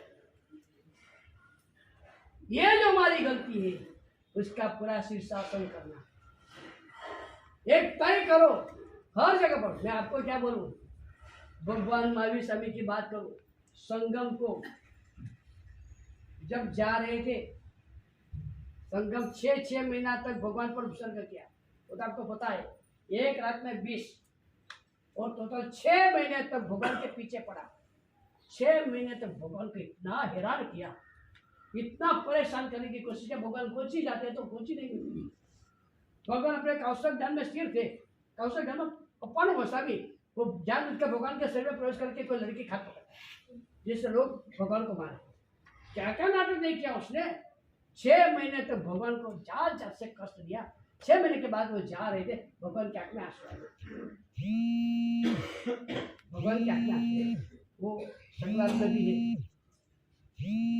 उतापराध भी जने कृपा उनकर तारे ईश्वर बात का जो मतलब श्री जिन्हें नहीं, भगवान की आंख में जो बूंद आंसू आ गए। संगम जा रहे हो, भगवान की आंख में आंसू। भगवान ने कैसा क्या सोचा होगा तब जाकर भगवान की आंख में आंसू आया, क्या सोचा समझ लो। संगम ने 6 महीना बिना कारण, बाला ने कान में खिला तो कारण था सैया पलक के बोका। संगम ने जो किया कोई कारण नहीं था, मात्र इंद्र ने भगवान की प्रशंसा किया, वो हैरान। वो संगम जा रहा है और भगवान की आंख में आंसू आ गए। क्या सोच कर ये एटीट्यूड हमको लाना है, ये एटीट्यूड हमको लाना है। 6 महीना कष्ट लिया, भगवान की नजर में वो नहीं, इसलिए भगवान की आंख में आंसू नहीं है। 6 महीना मेरा कारण क्या, कोई बात नहीं। भगवान की आंख में आंसू किसी कारण आया, जो मुझको पाकर जगत गिरने वाला है, अनंत सुख में जाने वाला है, वो मैं उसके विचार के अनंत भविष्य का जो दुख में पीड़ा में जाएंगे, कष्ट में जाएंगे, नरक वगैरह की गतियों में भयंकर मार के बेचारा जो कष्ट सहन करेगा, वो बेचारा निर्दोष है। मैं निमित्त बन गया, मैं निमित्त बन गया। 6 महीना उपसर्ग करने वाले संगम को भगवान निर्दोष मानते हैं, अपेक्षा से गलती अपनी मानते कि मैं उसके निमित्त बन गया। तब जाकर भगवान क्या करेगा। एक बात समझ लो, किसी को अपराधी मानेंगे तो क्रोध आए बिना नहीं रहेगा। अगर क्रोध नहीं करना है तो उसको निर्दोष मानना बिल्कुल जरूरी है, और उसको निर्दोष मानना है तो उसका अर्थ है गलती मेरी है, ढूंढना है, मुझे ढूंढना है कि मेरी गलती कैसी, ये भूमिका बनानी। और मैंने कहा ये बुद्धिमत्ता है, किसी को अपराधी मानना तो नहीं है, वो तो छोटे बच्चों को भी आता है, सबको आता है। अगर हमको कुछ अलग करना है, अनूठा करना है, कुछ न्यू करना है तो यह है उसको निर्दोष सिद्ध करो, उसमें अपराध। तो हमारे एटीट्यूड को चेंज करना। और चौथे नंबर के लास्ट बात, रिस्पेक्ट। ऐसे तो सबको रिस्पेक्ट देना है, परमात्मा को परम भक्ति के रूप में, गुरु भगवान को पास आके, माता पिता को प्यार के रूप में रिस्पेक्ट तो सबको देना है। लेकिन यहाँ रिस्पेक्ट की बात अलग है। वैसे तो सबको रिस्पेक्ट देना है, दुनिया में कहा गया है रिस्पेक्ट सबको देना है, बोलो मत, एक को अनुसरण करना है, लेकिन सम्मान सत्कार सबको देना है। ऐसा तो आप लोग बहुत सारे लोगों को फॉलो करते हैं और आप लोग के भी फॉलोअर्स बहुत है। जितने फॉलोअर्स बढ़ते हैं इतना आपकी भी खुशी होती है।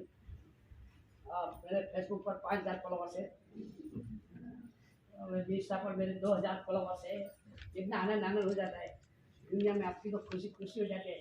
फॉलोअर्स आपसे तो एक्चुअली आपको यह नहीं देखना चाहिए, क्योंकि आप तो गुरु है, आपके तो फॉलोअर्स है। लेकिन एक्चुअली परमात्मा को, गुरु तत्व को फॉलो, तो रिस्पेक्ट तो सबको देना, वो बात नहीं है। रिस्पेक्ट का आप एक दूसरा, हर एक के एक्सपेक्टेशन को, हर एक की डिजायर को, हर एक की भूमिका को रिस्पेक्ट करें। मेरे प्रति किसको कोई अपेक्षा है, चलो मैं उसके रिस्पेक्ट यानी उसकी अपेक्षा को पूरी करने के लिए शक्य प्रयत्न इसलिए उसकी गलत अपेक्षा है तो कोई नहीं, उसको समझा। अगर उसकी सही अपेक्षा है तो भी अपनी शक्ति को देखना है, परिस्थिति को देखना है, इसलिए शक्य। लेकिन मेरी शक्ति पहुंचती है, उसकी अपेक्षा गलत नहीं है तो मुझे उसकी अपेक्षा को रिस्पेक्ट है ना, उसकी अपेक्षा को मान लेना कि भाई तेरा राइट, मैं जरूर तेरी अपेक्षा पूरी करने की कोशिश कर। तू मेरे पास ये लेकर बैठा है, कुछ नहीं होगा।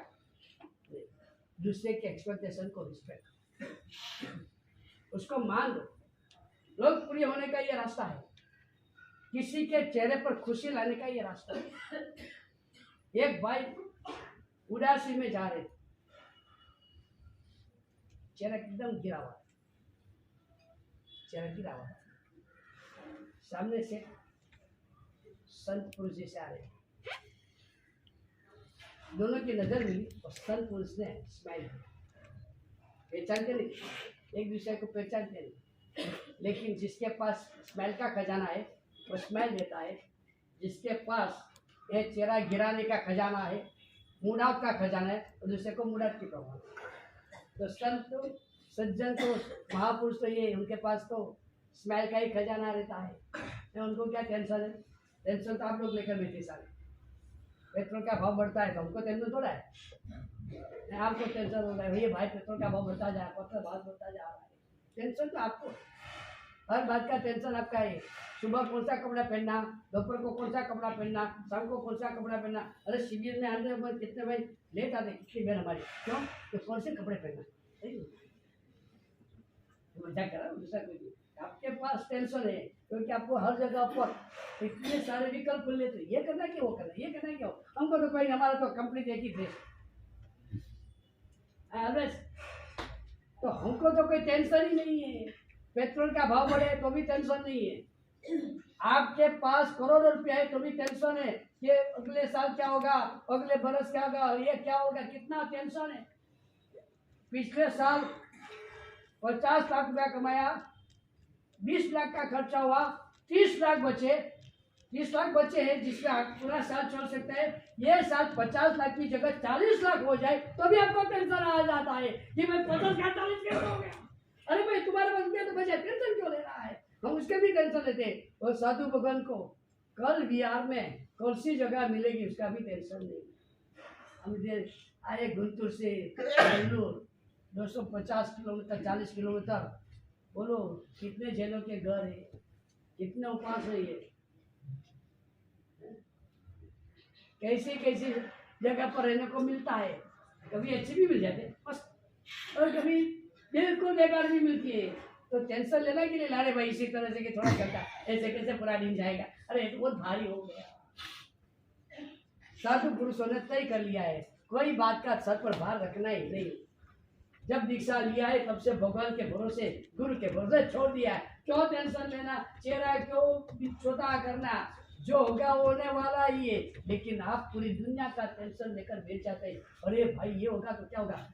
एक कंपनी का शेयर होता है, वो पूरे शेयर बाजार को पढ़ लेता है, सारे शेयर का सेंसेक्स कितना क्या हो गया। अरे तेरे पास शेयर 5000 का भी नहीं है और तू इतना सारा टेंशन ले रहे।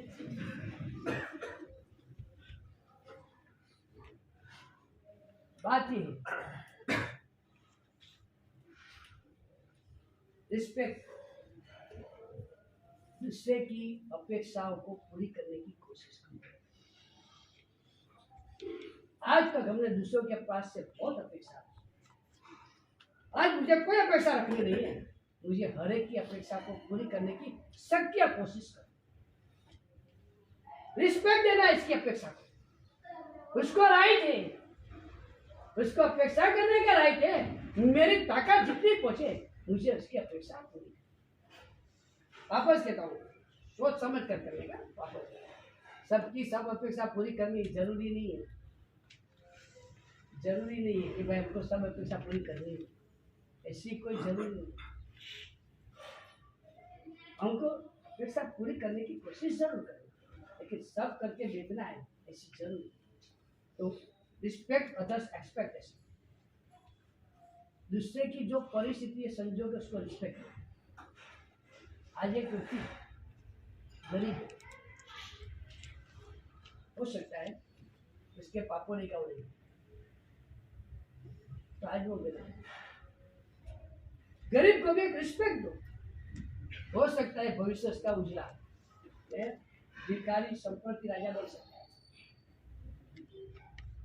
भिखारी संपत्ति राजा बन सकता है। आपको पता है भिखारी था, 3 दिन से खाना नहीं मिला था, जहां जहां गया है वहां से भाग भाग भाग होता था। आर्य श्री महाराज ने वो भिखारी को खाने के लिए निकाल लिया, खाना नहीं मिलता था, देखा साधु बनने से खाना मिलता है, उसने दीक्षा लिया और आर्य श्री महाराज ने दिया, दीक्षा दिया। एक ही दिन दीक्षा लेने के बाद दूसरा कुछ किया नहीं, दीक्षा के दिन भी उसका उपवास नहीं था, दीक्षा लिया और खाने बैठ गया। जिंदगी में पहली बार खाने को मिला, जब पेट भर के तो खाया, डाइजेस्ट नहीं हुआ, रात को पूरा ऐसे पूरा नहीं की तैयारी उसी रात। तो बड़े बड़े सेठ श्रीमंत साहब नए साधु को तकलीफ है, सेवा करने आए, विवेकी थे। हम होते हैं तो महाराज साहब की निंदा कर देते, ऐसे भिखारी को रिक्शा दे दिया, ऐसे कपड़ा चेंज करा करते, ये 5 पुल बना लिया है। लेकिन पूर्व काल के सेठ भी समझे थे, गुरु भगवान ने जो भी किया है सोच समझ कर किया होगा, सेवा किया, आयुष्य पूरा हुआ। एक ही दिन का चरित्र, वो पूरे चरित्र के दिन में किया गया, खाने का काम किया, बदले भी मार। दूसरे भाव में चंद्रगुप्त का पुत्र बिंदुसार का पुत्र अशोक का पुत्र कुणाल जो अंधा हो गया, पिता की आज्ञा को मानने के लिए अंधा, वो कुणाल के पुत्र के ऊपर उसका जन्म और कुणाल लेकर गया अपने पिताजी अशोक के पास, वो लड़की। कुणाल का कंठ बहुत जबरदस्त था, पहले गाया जोरदार। अशोक प्रसन्न हो गया, उसको पता नहीं कि मेरा लड़का गा रहा है, बोल तेरे को क्या चाहिए? तब कुणाल ने कहा राज्य चाहिए। आवाज सुनकर उसको लगा ये तो मेरा लड़का ही है। पर्दा खुला, कुणाल को कहता है मैं तो तेरे को राजा बनाने के लिए तैयार था, लेकिन तेरी आंख नहीं, तू राज्य से क्या करेगा? मेरे लिए नहीं चाहिए, मेरे लड़के के लिए चाहिए। तुझे लड़का हुआ कब? तो क्या संप्रति देना अभी उनके घर में रख दिया पानी। अशोक ने कहा मेरा उत्तराधिकारी के रूप में ये संप्रति हो जाए, जन्म से जिसको राज्य मिला, कल का भिखारी आज राजा बन सकता है। मैं आपको ये कहना चाहता हूँ, कल का भिखारी आज राजा बन सकता है। रिस्पेक्ट, आपको रिस्पेक्ट। आप होटल में जाते हैं, मैं आपको बाधा नहीं दे रहा, सीधा होटल में आपने वेटर को बिल के ऊपर कुछ टिप दिया? वेटर को बिल के ऊपर में कोई टिप देते आप? क्यों देते? क्यों? तो क्या पगार नहीं मिलता उसको? ये सर्विस देने के लिए पगार नहीं मिलता उसको, तो भी क्यों टिप देते हो? चिंता मत करो, उसको टिप देना मना नहीं करा। मैं आपको दूसरी बात करना चाहता हूँ, ये आप वेटर को तो टिप देते नहीं, सर्विस के लिए देते नहीं हो, ये एक फैशन हो गया ना इसलिए दे रहे हो जी, फैशन हो गया इसलिए दे रहे हो, उसकी सेवा के लिए नहीं दे रहे हो। अगर सेवा के लिए टिप देना है, मैं आपको पूछता हूँ, वो सब्जी वाला अपने गांव से ये सब्जी लेकर यहाँ आपके जगह तक आया, वो सब्जी वाले को आपने टिप दिया कि नहीं दिया? क्यों? वो भी बेचारा कहां से लेकर आया आपके लिए। आपने उसको टिप दिया कि नहीं दिया, मैं पूछता हूँ। प्लेटफॉर्म पर आपका सामान मजदूर उठाता है, आपका सामान मजदूर उठाता है। बड़े होशियार है आप लोग। पहले जब मजदूरी नक्की करनी होती है तो ही करना है, तो बता दिए इतना ही सामान है, और कितनी मजदूरी। अभी बाहर से स्टेशन तीसरे प्लेटफॉर्म ऊपर लेकर वहां से वहां तक जाना है, इतना सारा करना है। और कहना इतना जल्दी मत जाना, ट्रेन है ना तो ऊपर चढ़ाना है, वो आप बोलते हैं। और मजदूरी तय करते, मजदूरी तय करते हुए कितना ही सामान बताते। ये होता है कि बोल कितना मजदूरी लेगा, वो बोलते हैं 70 का। 70 तीन तो सामान है, 70 कितना 50। वहां बार्गेन करते आप। अरे 50 में चलो, पर आपने तो ही किया। बाद में होशियार कितने, वो बोल रहे थे 3, बाद में ये चंपू भी उठा ले, फिर वो भी उठा ले, फिर वो भी उठा ले, अभी तेरा बगल भी बाकी है, ये सब उसको करते। और 50 रुपया उसको मजदूरी के कस के देते। तो मैं बोलता हूँ उसने आपकी सेवा नहीं किया, सेवा नहीं किया। मैं पूछता हूँ उसने आपकी सेवा नहीं किया, टिप दिया कभी? क्यों वेतन को देते हो ना, बोलते सेवा के लिए। आपने क्या बोला भाई? सेवा के लिए बोले ना आपने। तो ये लोग ने सेवा नहीं किया। आपके घर का नौकर आपका कपड़ा धोता है तो इसकी सेवा के लिए टिप देते हैं। देखिए एक काम करो, मुझे 5,000 रुपया चाहिए हर एक के पास। हर एक परिवार की ओर से मुझे 5,000 रुपया चाहिए कंपल्सरी। ये मेरी फी 3 दिन की। क्या हर एक के पास से मुझे 5,000 रुपया चाहिए? नहीं देंगे आप? नहीं देंगे? चिंता मत करो, डरने की जरूरत नहीं है। आपको मुझे 5,000 रुपया देना है। कैसे देना है? आपका जो अकाउंट है, जहाँ पर अकाउंट लिखते हैं, और मेरे नाम पर 5,000 रुपया जमा कर देना। 5 रुपया अजीत से कुछ। फिर आपको तो टिप देनी नहीं है। जो रिक्शा वाला आपको बराबर लेकर आया 5 रुपया देना, मेरे खाते में से निकालना, आपके खाते में से। आप मेरे वो रिक्शा वाले को 5 रुपया टिप दिया। वो जो मजदूर ने सामान आपका इधर से उधर लाया, उसको 5 रुपया 10 रुपया जो भी देना है देना, मेरे खाते में जमा कर। हाँ मेरे खाते, आप तो नहीं दे सकते, तो मेरे खाते में से 5 से 10 रुपया देना। जो सब्जी वाला सब्जी लेकर आया, आपने सब्जी लिया, सब्जी लेने के बाद 2-5 रुपया उसको देना, और देकर मेरे खाते में उधारना, मेरे खाते में। चिंता मत करो।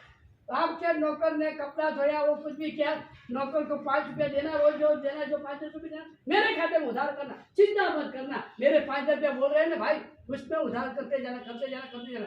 जब बैलेंस 0 हो जाए, बताए होएगा ही नहीं भाई, तो चिंता मत करना, वापस मेरे खाते में 5,000 वापस मेरे खाते में 5,000 लेके रहना। मैं आपको कहता हूँ रिस्पेक्ट करो। आपको पता नहीं है कि आज वो छोटा आदमी है, तो 5 रुपये के लिए आपने उसके साथ कचकच किया। भगवान कहते हैं कि वो भविष्य में आपका निकट का स्वजन बनेगा। आपने 2-5 रुपये के लिए उसके साथ कचकच किया, वो भविष्य में आपका निकट का स्वजन बनेगा, जिसका स्वभाव पिट्टल रहेगा। बार में आपके पास खर्चा कराना, बार पे आपके साथ झगड़ा करना। फिर वो आपके लड़के के रूप में हो, लड़की के रूप में, या पति के रूप में, या पति के रूप में, तो इसकी 2 भूमिका रहेगी। जिसको साथ अपने 2-5-10 रुपये के लिए कचकच किया था, झगड़ा किया था, 2-4 गाली सुना दी थी, कुछ भी कुछ गड़बड़ किया था, वो अगले वो में आपके घर पर आकर 2 काम करेगा, आपके साथ बार झगड़ा करेगा, फिजूल का खर्चा आपके पास कराता है। एक छोटा सा भी किया हुआ अपमान, छोटा सा भी किया हुआ तिरस्कार, आप समझ लो कि आप जैर पौधे को पोषण दे रहे हो। एक छोटी सी भी एक क्रिया आपको भारी पड़ जाएगी। और इसलिए मैं कहता हूं दूसरे को रिस्पेक्ट दो, छोटे आदमी को खास रिस्पेक्ट देना। उनकी अपेक्षा बहुत छोटी रहती है, लेकिन उसको आपने अगर प्रेम से दिया तो अच्छे से अच्छा काम, जो काम बड़े आदमी नहीं कर सकते ना, वो सब छोटे ही कर सकते हैं। वो आप करने की ताकत नहीं है, वो काम वही कर सकते हैं, और उसको ही हम नाराज करते हैं। तो तय करो कि हर एक को रिस्पेक्ट देना है, हर जगह। माता पिता को भी रिस्पेक्ट देना है, पत्नी पुत्र को भी रिस्पेक्ट देना है, तो साथ में चलो नौकर चाकर को भी हम रिस्पेक्ट, उनकी इच्छा, उनका अपेक्षा उनको देखना है। उसको चोर कहने से पहले हमको 100 बार सोचना। कभी कभी ये हो जाता है, घर में कोई चीज नहीं मिलती है तो पहली शंका किसके पर जाती है? किसके पर जाएगी? सीधी नौकर पर जाएगी। अभी गड़बड़ तो हमारे से हुई होती है, हमने कोई चीज कहीं रख दी, अभी याद नहीं रखा मैंने कहाँ रखी, महंगी चीज थी, मूल्यवान चीज थी और नहीं मिली तो फौरन नहीं शंका हो जाएगी, चौकस चले लिया। किसी के ऊपर ब्लेम देने से पहले, किसी को चोर कहने से पहले आपको याद रखना है कि भविष्य में आप निर्दोष होंगे, दुनिया आपको चोर कहेगी। आप निर्दोष, दुनिया आपको चोर। मैं कहता हूँ ये सब बातों को आपको ध्यान रखना है। रिस्पेक्ट सबको दो, जरा भी किसी के साथ के व्यवहार में गड़बड़ मत करो। वापस कहता हूँ कि गन्ने का रस चाहिए, करेला का रस, गन्ने का रस चाहिए या करेला का रस? वैशाख शुद्ध तीज को पारना आएगा, कौन से रस लिया जाएगा? ऐसा करो, करेला है ना गुणकारी करेला, गुणकारी है कि नहीं? बहुत गुणकारी। तो यह प्रभाव ना रखो, करेला की प्रभाव। जो भी बाहर जाएगा उसको दो करेला दे दीजिए। गुणकारी नहीं है करेला, कितना गुणकारी। अपेक्षा देखा जाए तो गंदे से ना करेला गुणकारी माना गया है। तो यहाँ से जो भी जाए उसको दो करेला की प्रभाव ना होगा कि नहीं होगा? और शक्कर तो है ना डायबिटीज करता है, तो शक्कर की प्रभावना नहीं करनी। शक्कर तो डायबिटीज करता है, तो शक्कर की जगह किसकी प्रभावना? यहाँ से जो भी गया उसको तो सबको एक नया सिस्टम, नई पद्धति। मुझे कोई किसकी प्रभावना है तो क्या करेला की। मैं भी बाहर जाकर बोलूंगा, बेंगलोर में जाकर बोलूंगा, नेल्लूर में हमारी शिविर हुई, प्रभावना में सबको करेला लिया गया। समझ लो, बात ये है करेला की प्रभावना नहीं होती है, प्रभावना शक्कर की होती है। बस ये हमको बताया, हमारा स्वभाव, हमारी भाषा करेला की नहीं होनी चाहिए, हमारी भाषा शक्कर की, प्रभावना इसकी है। हमारा व्यवहार करेला जैसा नहीं होना चाहिए, हमारा व्यवहार शक्कर जैसा होना चाहिए। हम प्रभावना क्या करना चाहेंगे? दिखने में शक्कर, बोलने में करेला, व्यवहार में करेला। छोटा सा भी गलत व्यवहार, चेस ऑफ कर्म, कर्म की शतरंज किताब में पहले चक्कर है। एक माता देवी हो सकती है या डायन हो सकती है। एक छोटा सा भी व्यवहार कितना बड़ा फर्क कर सकता है, वो उसमें है। आवश्यक निरुक्ति नाम के अपने ग्रंथ में ये पूरा चरित्र बताया है कृष्ण महाराजा का पूर्व भोग अपने जैन शासन के नीचे। दो भाई एक बैल गाड़ा लेकर जा रहे थे, बैलगाड़ा लेकर जा रहे थे। रास्ते में एक नेवला इधर उधर हो रहा। बड़े भाई ने छोटे भाई को कहा, अभी तू गाड़ा चला रहे तो थोड़ा स्लो चलाना, देखना वो नेवला मर न जाए। छोटे भाई ने अच्छी भाषा में बोला, मैं उसके पर से गाड़ा नहीं ले जा रहा हूँ, मैं तो रास्ते पर से ले जा रहा हूँ, वो बीच में आ जाए तो मुझे क्या। अब भी शायद नहीं मानते, रास्ते पर या तो रास्ते पर कार चला रहा हूँ, वो बीच में क्रॉसिंग करने का बीच में आ गया तो मैं क्या करूँ। पर छोटे भाई ने वही कहा, वो बीच में आ जाए तो मैं क्या करूँ। फिर भी थोड़ा संभल के यार, लोग करते ना बेचारा मर गया। मैं उसका मारने वाला नहीं हूँ, मैं तो गाड़ा चलूंगा, बीच में आ गया तो मैं कोई रोकने वाला नहीं हूँ। और आ गया बेचारा, ऊपर से कार वो गाड़ा निकल कोमल था, मरने की नौबत पर। एक अपेक्षा देखा जाए तो छोटे भाई की कोई गलती नहीं है, तो सीधा ही गाड़ा ले रहा था, वो नेवला इधर उधर था, बीच में आ गया। बड़े भाई ने ये नेवले को मरते हुए देखा। एक थोड़ी सी हमारी भूमिका क्या चेंज आती है बताना। वो बड़ा भाई नीचे उतरा, मरते हुए नेवले को संभाला, उसको नीचे आश्वासन दिया, एक थोड़ा सा प्रेम किया, उसको रिस्पेक्ट दिया। उम्र क्या हुई बोला, अभी दूसरे नोटिस थोड़ा सा आश्वासन मिला, थोड़ा सा प्रेम मिला, तो उसका जो क्रोध होगा वो शांत हुआ होगा। मरकर उसको भी मनुष्य भाव मिला। एक सेमल सेठ की वो लड़की बनी, दूसरे सेमल सेठ के साथ उसकी शादी हुई। वो जो बड़ा लड़का था उसका भी आयुष्य पूरा हुआ, वही स्त्री के पेट में उसका अवतार हुआ। एक 10-20 सेकंड के लिए प्रेम गया, ये पेट में आया, उसकी माता को उसके प्रति इतना प्रेम प्रेम प्रेम उभरता ही गया। वो बार बार अपने पति को कहती है, ये मेरे लड़के के लिए मैं क्या करूंगी, मेरा लड़का। पति को ये पागल हो जाए, इतना प्रेम। और जैसे जन्म हुआ इतना प्रेम प्रेम प्रेम, जिंदगी में ये मेरा लड़का कभी गलती करता ही नहीं, ये मन में मिलता। वो उसके ऊपर इतना प्रेम देती है, वो पति को लगा माँ को लड़के पर इतना प्रेम करता है, इतना प्रेम। छोटा लड़का कर्म की स्टोरी है, लोग कर्म बनाता है। यार दुनिया में दिग्दर्शक वगैरह क्या स्टोरी बनाते हैं, स्टोरी तो कर्म सकता है।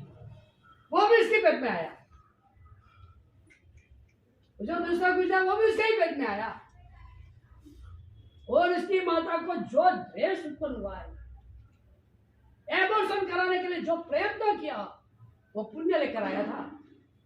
मरा नहीं, जन्म हुआ, अभी तो उसका जन्म हुआ है। ये बहू में तो माता ने उसको पहले देखा भी नहीं था, ये बहू का तो कोई रिलेशन ही नहीं था। लेकिन जैसे उसका जन्म हुआ, उसकी माता ने अपनी दासी को कहा, इसको मुझे दर्शन भी नहीं करना है, मेरी आंख बंद रखती हूँ, तू उठा के फेंक, कचरे में फेंक दे, 5-25 कूदे उसको नोट कर खा ले, तब मुझे संतोष है, फेंक उसको। इतना गुस्सा होता, वो दासी फेंकने गई। पति को पता चला, दासी को रोक दिया, बच्चे को वापस कर दिया। लेकिन एक माता 2 पुत्र, बड़े पुत्र के लिए वो मर रही है, दूसरे पुत्र को मार रही है। बड़ा पुत्र भी गलती करता है, मार छोटे लड़के को मिलता है।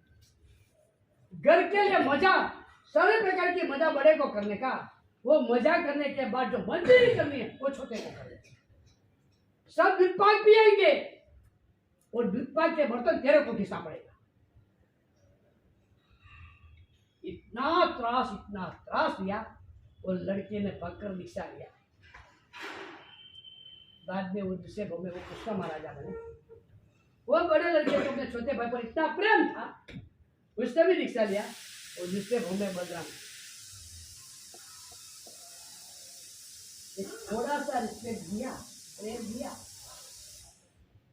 और स्टोरी क्या बनी कि थोड़ी सी उपेक्षा किया, नेग्लेक्ट, अवगणना किया, थोड़ा सा भी भाव नहीं दिया, इसे मैं कहता हूँ रिस्पेक्ट। छोटे से छोटे को भी प्रेम दो, रिस्पेक्ट दो, उसकी इच्छा को मान दो, उसकी अपेक्षा को समझो। अगर अपने जीवन को सुंदर बनाना चाहिए, क्या बात करो, अब पूरा करना है। नियर को करना दिया, तो 4 बात अपने को बराबर सोचना है। पहले नंबर में नेचर को चेंज करना है, शॉर्ट टेम्पर, अंधे बनो। जब भी गुस्सा आ जाए, ठंडा पानी डाल देना सर पर,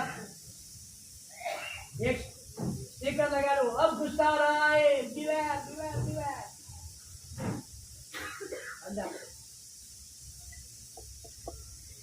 एक्सपेक्टेशन, मुझे किसी की भी अपेक्षा रखनी नहीं, अपेक्षा रखना और दुखी होना ये धंधा मुझे करना नहीं। तीसरे नंबर में चैन जोड़े चीज। आज तक मैंने मेरी गलती कभी भी नहीं देखी है, आज से मेरी गलती देखूंगा। आज तक मैंने मेरी प्रशंसा किया है, आज से मैं दूसरे की प्रशंसा, मेरे एटीट्यूड को चेंज। और चौथे नंबर की बात, रिस्पेक्ट। ये छोटे से छोटे व्यक्ति को रिस्पेक्ट, उनकी इच्छा को, उनकी भावना को, उनके दिल को मुझे रिस्पेक्ट। ये 4 बात अगर आपके जीवन में आ गई तो मुझे विश्वास है कि दुनिया आपको देव के रूप में पूजेगी। बिना देव में देव है वो स्थापना नहीं से पाए, आपको जो देव मानेंगे वो भाव नहीं से पाओगे। आप ये भूमिका तक पहुँचो, हम ऐसी शुभेच्छा आपके प्रति व्यक्त करते हैं। चलो कल की बात भी थोड़ी आपस कर लेते हैं। कल गुरुवार का दिन, फादर का राखम का दिन, जैसे कि ये बड़ा दिन है। ऋषभदेव भगवान ने ये दिन की महत्ता देखी होगी, इसलिए शत्रुंजय में पूर्व नवंबर आए थे।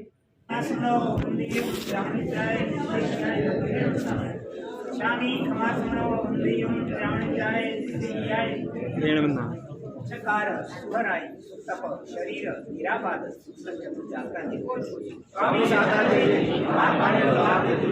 शामी खमासनो देव जानी जाए जाए चा कारेण संसपन अभूतियों यवितर राय्यम काम्यम चम हमने राय्य किंच अपत्यम पर्वत्यम बते पाणे विने वैवत आरावे सबला विचार से समाप्त अंतर भाषा पूरी भाषा जंगी की मजवणे प्रिय सुबारम बा मैं याना भाव ना याना भीतर शाम बड़ा शामी खमासनो देव जानी जाए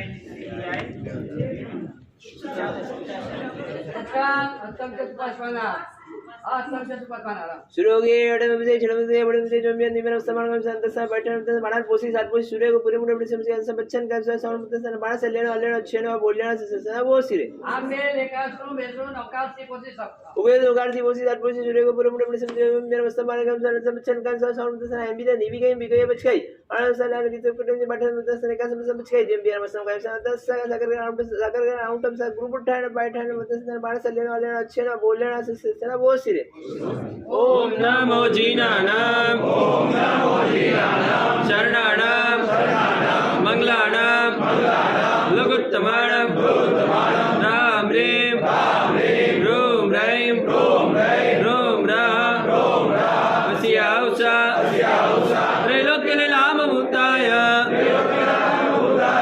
शूद्रोपद्रवशमनाय हरते नमः स्वाहा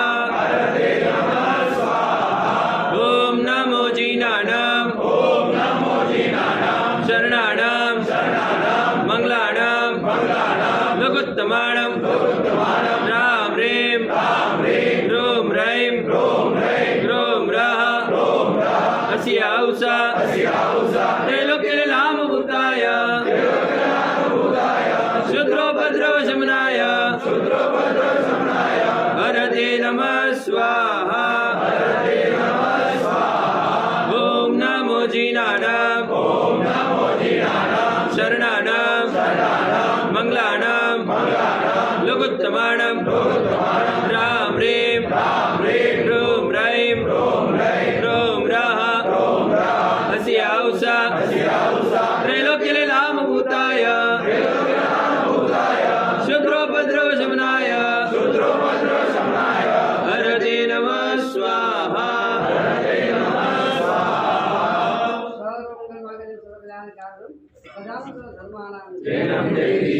बोलो महाराज स्वामी भगवान की जय।